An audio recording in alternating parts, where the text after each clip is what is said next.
नमस्कार विद्यार्थी मित्रांनो, इयत्ता 8वी मराठी विषय पाठ क्रमांक 5 सुरांची जादूगिरी. लेखक आहे डॉक्टर दशरथ तयाप्पा भोसले. 1935. प्रसिद्ध लेखक व अभ्यासू वक्ते. त्यांचे कथा, कादंबरी, समीक्षा, ललित असे विपुल लेखन प्रसिद्ध आहे.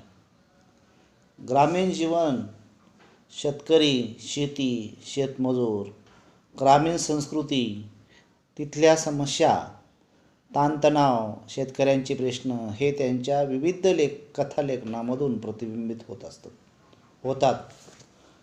त्याचबरोबर समाज जीवनाचे सौंदर्यसुद्धा त्यांच्या लेखनामध्ये असतं. ग्रामजीवनातील सौंदर्य, माणसातील जिव्हाळा, निसर्ग या गोष्टी टिपणारे ललित लेखनही त्यांनी केलेले आहे. इथे फुलांना मरण जन्मता, खसखशीत मळा, जन्म, पाऊस हे कथासंग्रह त्यांनी लिहिलेले आहे. परेगावरची माणसं, पार आणि शिवार हे ललित लेखन त्यांनी केलेले आहे. समीक्षा आणि संवाद, साहित्य, आस्वाद आणि अनुभव ही समीक्षात्मक पुस्तके त्यांनी लिहिलेली आहे. शिक्षणातील अधिक उणे, संस्कृतीच्या पाऊलखुणा व चावडीवरचा दिवा ही अन्य पुस्तके त्यांची प्रसिद्ध आहे. त्यांना महर्षी वेदा शिंदे पुरस्कार मिळालेला आहे. भैरूरतन दमानी पुरस्कार त्यांना मिळालेला आहे. यासारख्या एकूण 52हून अधिक पुरस्कारांनी सन्मानित करण्यात आलेले आहे. असे थोर लेखक डॉक्टर दत्ता भोसले म्हणजे दशरथ तयाप्पा भोसले यांनी लिखाण केलेले आहे. प्रस्तुत पाठ जो आहे आपला सुरांची जादूगिरी, हा पाठ चावडीवरचा दिवा या ललित संग्रहातून घेतलेला आहे. या पाठामध्ये ग्रामीण जीवनाचा अविभाज्य घटक म्हणजे तिथल्या संस्कृतीशी एकरूप झालेले विविध आवाज, तेथील निसर्ग सान्निध्यामुळे निसर्गातील पशुपक्षी, झाडे, ग्रामीण जीवनात विविध कामे करताना होणारे विविध आवाज हे जगण्यात आनंद निर्माण करत असतात. अशी विविध आवाजांचे सुंदर वर्णन या पाठात लेखकाने केलेले आहे. तर चला तर हा पाठ आपण अभ्यासू. सुरांची जादूगिरी. सूर म्हणजे आवाजामध्ये असणारी जादूमयता वेगवेगळ्या प्रकारची कशा प्रकारे असते हे या पाठ्यामधून आपल्याला ग्रामीण जीवनाकडे नेणारी हा पाठ आहे. ग्रामीण जीवनामध्ये निगडीत आपले भारत देश हा कृषीप्रधान देश आहे आणि या कृषीप्रधान देशामध्ये शेतीवर निगडीत व्यवसाय या ठिकाणी आहे आणि सर्व लोक ग्रामीण भागामध्ये खेड्याकडे राहतात. महात्मा गांधींनी म्हटलेले आहे, चला खेड्याकडे जाऊया, सुजलम सुफल होऊया. या म्हणीप्रमाणे इथे सुद्धा लेखकांनी निसर्गाचं वर्णन खेड्यामध्ये केलेलं आहे. खेड्यातल्या चला बघूया. बघा, निसर्गाच्या पान नंबर 16. निसर्गाच्या लाडीवाळ मांडीवर विसवलेल्या खेड्यांचा जीवनक्रम सौंदर्याने मखलेला असतो. तसाच नाना विविध सुरांच्या लकेरींनी मोहरून गेलेला असतो. त्यामुळे अनेक खेडी नेहमी ताजी व टवटवीत रानफुलांसारखी असतात.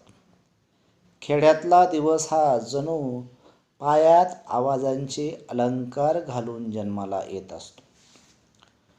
बघा विद्यार्थी मित्रांनो, ग्रामीण भागामध्ये निसर्ग फुललेला असतो. या निसर्गामध्ये विविध सुरांच्या लकेरीने मोहरून गेलेला असतो. अनक खेडीमध्ये ताजी टवटवणी फुलपाखरू जसे खेड्यामध्ये दिसतात, तसे खेडेसुद्धा या ठिकाणी जणू अलंकाराने जन्म त्यांनी घातलेला. अलंकार, जसं अलंकार घातल्यामुळे एखादी स्त्री सुंदर दिसते, सुशोभित दिसते. पुरुषसुद्धा अलंकार घातल्यामुळे सुशोभित दिसते. तशा प्रकारे ग्रामीण भागामध्ये सुद्धा विविध सुरांनी खेड्यामध्ये जणू अलंकार घातलेले असे लेखक म्हणते. अगदी पहाटेलाही अजून पुरती जाग आलेली नसते तेव्हा खेड्यामध्ये टोपलीखाली डालून ठेवलेल्या कोंबड्याला मात्र हमखास जाग आलेली असते. रात्रीच्या 3-3:30 पासूनच तो आपल्या कुरेबाज अन नखरेल तानांनी आसमांत भरून टाकायला प्रारंभ करत असतो. हळूहळू या तानांची संख्या वाढत जाते. सादाला प्रतिसाद दिला जातो. एका वस्तीवरच्या कोंबड्यांनी बाक दिली की त्या भागातल्या साऱ्या कोंबड्यांना कंठ फुटतो आणि मग एकच कोलाहल सुरू होतो. एका विशिष्ट लयीत आणि ठेक्यात पहाटेला घातलेली ही साद अंथरुणावरून पडल्या पडल्या मनात मुरावायला मोठी छान वाटते. मनातल्या मनात आपणही त्याला निशब्द मनाने साद घालत असतो. बघा, ग्रामीण भागामध्ये पहाटेची वेळ असते. त्या पहाटेला कोंबडा या ठिकाणी आरवतो आणि पहाट या ठिकाणी सुरू होत असते. एका वस्तीमधून कोंबड्याने बाक दिली की इतर वस्तीतील कोंबडेसुद्धा मोठ्याने आवाज करत असतात. त्याच्या आवाजामुळे ग्रामीण भागातील शेतकरी लगबगीने उठत असतो आणि आपली दिनक्रम या ठिकाणी चालू करत असतो. तर असा हा आवाज आपल्याला खेड्यामधूनच आपल्याला आवाज ऐकायला येतो. शहरामध्ये हा आवाज आपल्याला ऐकायला येत नाही. अशा प्रकारचा प्रथम आवाज आपल्याला पहाटे पहाटे कोंबडा या ठिकाणी देत असतो. त्यानंतर संगीताचे दुसरे वाद्य हळूहळू वाजायला लागते. ते म्हणजे घरातले दळणाची जाते. घराघरातल्या बायका कोंबड्यांच्या बागेबरोबर जाग्या होऊन चिमणीच्या प्रकाशात गच्च अंधारातला पातळ करत झोपलेल्या जात्याला गायला लावतात. त्या जात्याचा मंद, लयबद्ध आणि दमदार आवाज छोट्या मोठ्या ताना व हरकती घेत आसमंतात भरून जातो. आणि दुसरा ग्रामीण भागामध्ये दुसरे वाद्य म्हणजे हळूहळू आवाज येतो तो म्हणजे कोणता, तर घराघरामध्ये पिठाची जाते या ठिकाणी असतात आणि या जात्यावरती स्त्रिया घराघरामध्ये कोंबड्याच्या बागेने जाग्या होतात आणि घरामध्ये चिमणी या ठिकाणी लावतात. चिमणी एक छोटंसं या ठिकाणी कंदिलाप्रमाणे प्रकाश देणारी ही चिमणी या ठिकाणी आहे. पूर्वीच्या काळामध्ये ह्या चिमण्यांचा वापर या ठिकाणी केला, म्हणजे दिवा या ठिकाणी असतो. आता सगळीकडे प्रकाशासाठी लाईट तयार असल्यामुळे आपल्याला सहजासहजी चिमणी दिसत नाही, पण ग्रामीण भागामध्ये ह्या चिमण्या आपल्याला आजही आहे. आता पिठाची गिरणी या ठिकाणी आपल्याकडे आहे, त्यामुळे जात्याचा वापर शक्यतो कमी होत चाललेला आहे. आणि पूर्वीच्या काळामध्ये या जाते प्रत्येक घरोघरी या ठिकाणी असायच्या. स्त्रिया लगबगली उठून जात्यावरती उभ्या म्हणायच्या आणि अशा प्रकारचा आवाज आपल्याला ऐकायला येतो. घास घातल्यावर जात्यातून निघणारा भरडा आवाज पीठ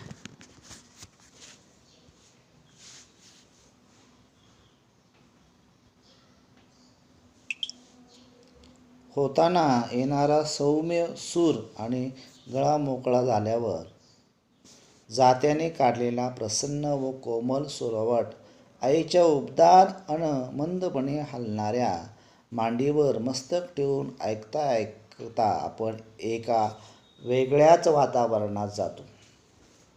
पापण्या जड झालेल्या असतात, अर्धवट जाग आलेली असते. अंधाराला पिवळ्या प्रकाशाचा शिडकाव लाभलेला असल्याने घरातल्या साऱ्या वस्तूंना स्वप्नील रूप प्राप्त झालेले असते.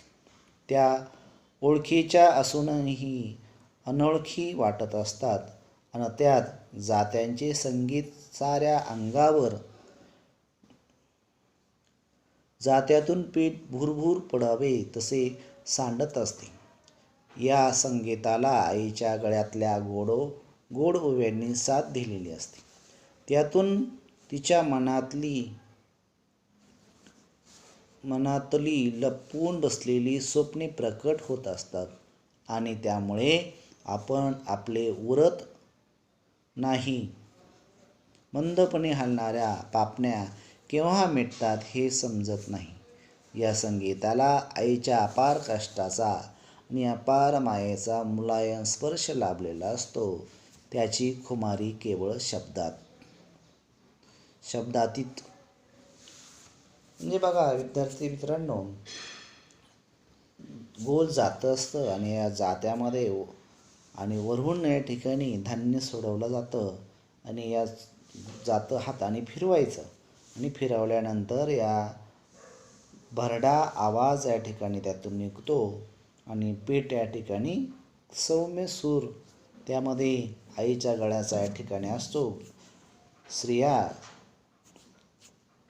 ओव्या म्हणत असतात आणि या ओव्याच्या माध्यमातून जातं फिरत असतं आणि तो खेड्यातील मंद सुंदर आवाज ग्रामीण भागामध्ये आपल्याला ऐकायला येतो. या संगीताला आईचा अपार कष्ट सुद्धा या ठिकाणी असतो. थोड्या वेळाने दिशांना आकार येत जातो. अवतीभोवतीच्या वस्तूंना त्यांचे असलेले रूप लाभत जाते. त्यावेळी मात्र गाऊन थकलेला कोंबडा मिटल्याच्या चोचीने आपल्या सुटकेची वाट पाहत असताना चिमण्यांना कंठ फुटतो. कावळ्यांचे भरभरीत आवाजही पानाफांद्यातून सांडत असतात. व्हायोलिनवर हलक्या हाताने तारा छेडाव्यात तशी चिमण्यांची नाजूक चिवचिव सुरू झालेली असते. त्या घराच्या भिंतीवर अंगणात एखाद्या झाडाच्या फांदीवर बसून सकाळीच प्रार्थना करत असतात. आता कोंबड्याचा आवाज, आईच्या जात्यांचा आवाज आणि आता 3 नंबरला आपल्याला हळूच आवाज जो येतो तो सकाळ पहाट सुरू झाली की चिमण्या या ठिकाणी चिवचिव करत असतात. म्हणजे चिमण्यांचा या ठिकाणी जणू कंठ फुटत असतो. त्याचबरोबर चिमण्यांच्या आवाजामध्ये कावळ्यांची सुद्धा भरभरीत आवाजसुद्धा फांदीतून आपल्याला ऐकायला मिळत असतो. लेखक म्हणतात व्हायोलिनवर हलक्या हाताने जसं तार छेडावी तशी चिमण्यांचा सुद्धा नाजूक चिवचिव सुरू या ठिकाणी झालेला दिसतो. अशा प्रकारचे विविध आवाज आपल्याला पाखरांचा या ठिकाणी ऐकू येत असतो. मध्येच झाडांच्या डोलीतून हिरव्या रेघोट्या मारत एकदा पोपट या संगीतात आपल्या सुराची भर घालत असतो. सकाळचे हे संगीत वाद्यवृंदासारखे वाटते. परस्परांना पूरक असणारे आणि तरीही भिन्नत्व असणारे हे नानाविध आवाज परस्पर इतके कालविले जातात की त्यांची एक वेगळी मैफिल निर्माण होते. याच वेळात एखादे पार्श्वसंगीत द्यावे तसे काही आवाज त्यामध्ये मिसळतात. त्यात अनेकदा कंटाळलेले वासरांचा दुधासाठी आसुसलेला टाहो असतो. बकरीची भरभरीत झांजमध्येच वाजते. गोठ्यात बांधलेल्या जनावरांच्या गळ्यातल्या घंटा काचेच्या नाजूक बांगड्यांचा आवाज हवा तसा वाजत असतात. त्यातच मग कासेखाली बसलेल्या बाईच्या गुडघ्यातली दुधाचे भांडे एक तारीचा सूर छेडत असतो. धारेच्या या संगीतात एक जादू असते. मोकळ्या भांड्यात सांडणाऱ्या धारेचा आवाज गाण्याला प्रारंभ करताना निघणाऱ्या सुरासारखा असतो. मागे भांडे जसे जसे भरते तसा तसा आवाज क्षणीय फरक पडत जातो. गळ्याशी दूध आल्यावर मग याच धारेचा आवाज गंभीर आणि वजनदार बनतो. त्यावेळी पलीकडच्या विहिरीवरील चाक वाजत असतं. एकदा बाई दोराला घागर बांधून ती ओढत असते. त्यावेळी किरट्या आवाजात तक्रार करणारे ते चाक सहज कोणाचेही लक्ष वेधून घेत असते. कुठेतरी एखादी मोठही त्या सुराला आपला सूर मिसळत असते. हे कुई कुई करणारा आवाज एखाद्या अशक्त पोराने किरकिर करावे तसाच आटतो. मात्र या आवाजाकडे आपले लक्ष जातेच जाते. बघा विद्यार्थी मित्रांनो, असे विविध प्रकारचे पोपटाचा आवाज असेल, त्याचप्रमाणे सकाळी सकाळी गाईचं दूध, बकऱ्यांचं दूध हे काढत असताना त्या दुधाच्या धारेचा आवाज या ठिकाणी सकाळीच आपल्याला ऐकण्यास मिळतो. त्याचप्रमाणे विहिरीवर एखादी स्त्री पाणी भरायला गेल्यानंतर तिला घागर पाण्यामध्ये सोडल्यानंतर त्या कण्याचा आवाज या ठिकाणी येत असतो. असे विविध प्रकारचे आवाज आपल्याला ग्रामीण भागामध्ये पाहायलाच मिळतात.